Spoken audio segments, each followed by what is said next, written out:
seeing Mario fly for the first time. Again, another special moment in gaming for me. Next was my first disc, in terms of you insert a disc into a console. That was my first. My first console was in that regard, was the Sega Dreamcast, rather. Um, I, I can't remember why exactly I chose the Dreamcast in terms of my first DVD based console. I think I just hopped on the bandwagon. I guess I thought I sort of liked Sonic, so I ended up getting the Dreamcast. Now, the Dreamcast was something that sort of burnt out very quickly, and there's a saying that like the candle that burns brightest burns quickest. So the Dreamcast was a console that actually introduced me to my favorite game of all time, which is still Shenmue. For those of you unfamiliar with Shenmue, it's about this guy trying to avenge his father's death, and you come into contact with some really interesting characters. There's this ornament in the game that has some power that you never fully realize until later on.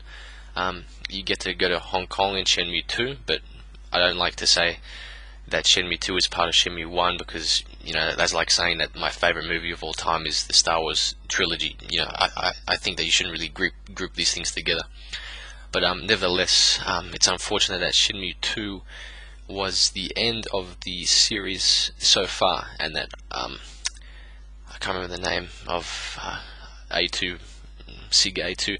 Basically, the developers couldn't get funding to continue the story of Shenmue, and it was really sad, because I actually wanted to see what was happening. The story was getting really interesting.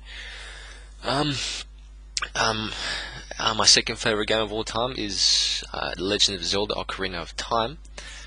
This is another game that, if I played today, I might say, why did I like this game so much? The graphics aren't that good. The story, well, actually, now that I think about it right now, it would have to be the story. The story, and this is something that, personally, when growing up, well, like I mentioned, my first game was Dr. Mario. What's the story in that? There is no story. Now, personally, as a gamer, I'm not going to speak for everyone. We all play games for different reasons. You want to let stress out at the end of the day. You just might want a shooter. That's fine. Me personally, I like games that have a good story and that evoke some type of emotion. Ocarina of Time had both of those, and in spades. And I remember one moment very clearly that, at the time, when you watch it now, the graphics aren't going to be that good, but it's the picture of the Triforce going up to the sky, and rain is falling on it, and it's got this haunting music in the background, and I've got that encapsulated in my head, and that moment is everything to me. So that game is number 2 of my favorite games of all time. Number 3 is a recent addition, and that game is Heavy Rain. Not Heavy Rain, just plain Heavy Rain. A little bit of backstory on this. I got this magazine once, and I heard of this game called Fahrenheit, developed by Quantic Dream. Fahrenheit was in this magazine, and I read about it, and it said something like that this is a story about a man, an everyday man, that gets involved in a murder, and he doesn't remember conducting the murder. And me being interested in stories like this, I thought to myself, this sounds interesting to me, and it should be a great game. Unfortunately, I'm what I label as a hot potato gamer, and that is to say, I get games, I get consoles, and then before they become too, how do I say, unpopular, I try and sell it to get some money to get the next console. So I actually sold my Xbox before I could experience Fahrenheit, but luckily, thanks to Xbox 360, which was my next console after the Xbox, I actually was able to purchase Fahrenheit on the Xbox Live Marketplace, and that game, really took things to a next level in terms of storytelling in games.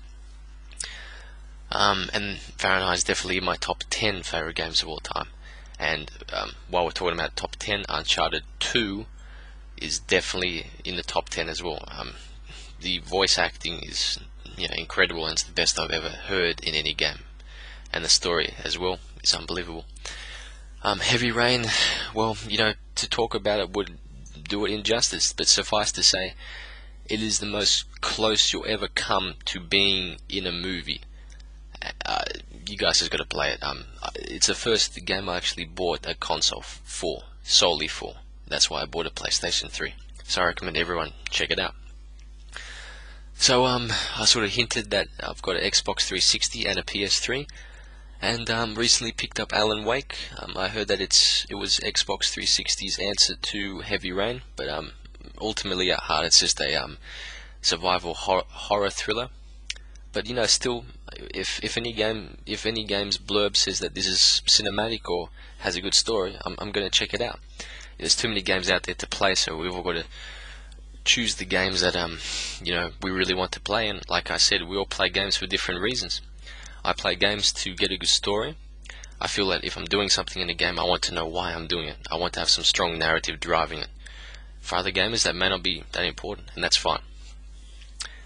And also Red Dead Redemption, which has a hell of an opening sequence. So I look forward to playing these games. Okay, so I opened this saying this was the Fallout retrospective, and I sort of went off a tangent, but that happens when you're talking about your past, I guess. Fallout 3.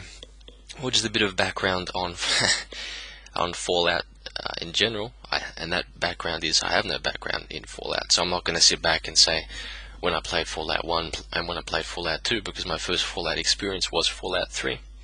I just heard that it was from the developers of Oblivion, and I thought to myself, sounds good to me.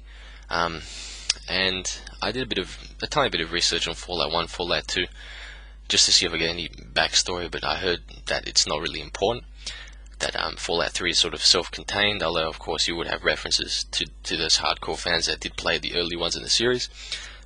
I noticed it was all top-down, sort of point-and-click, like a strategy game or something, in Fallout 1 or 2. Again, guys, correct me if I'm wrong. But the fact of the matter is that, and again, I'm going to refer to the emotions and the story, because those are the most important parts to me when I'm playing a game. The story of Fallout 3 is